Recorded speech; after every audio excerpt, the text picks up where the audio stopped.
Ito po yung part 2 ng combine unit natin. Gawa na po yung kisame at yung mga may konting interior sa loob. Titingnan natin kung ano po yung mga natapos ni paring Levi dito sa ginagawa niyang project na combine unit.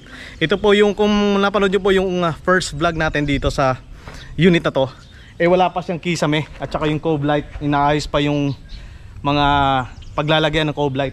Ngayon sabi daw tapos na yung kisame, gawa na. Ayun, check natin kung ano yung mga natapos sa loob. At ayun, may mga gumagawa sa loob. Papasyalan natin. Ladi, kasama natin si Little Palaboy. Ayan, nandyan. So ito, so sa labas, ito yung mga natapos. Ayan, may kisame na. At meron ng ilaw dito na install na. Philips ang nilagay. Ayan.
Mga panapin.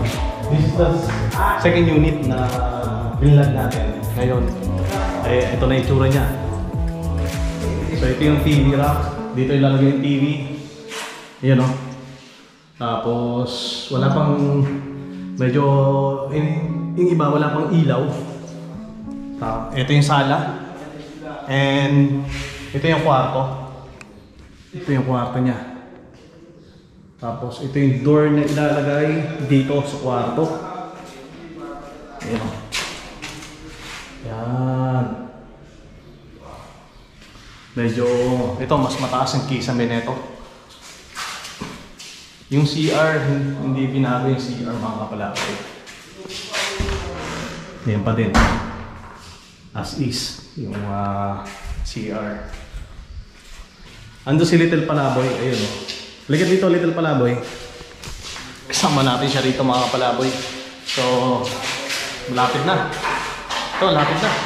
Lapit na matapos. Tapos ito yung tiles na ginamit niya. And, ayan, may exhaust na. Oh, may exhaust dito.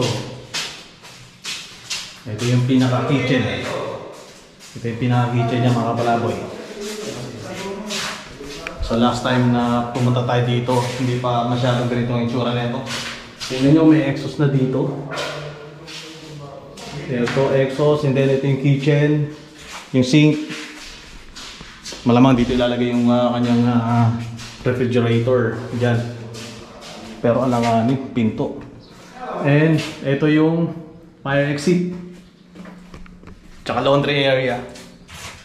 Ito yung pangalawang combine unit na ginagawa ng kumpare natin, si Levi. Ito medyo nakatago yung kanyang ano rito. Alulod. Ayan. Tapos ito yung fire exit. Yung mga Palaboy.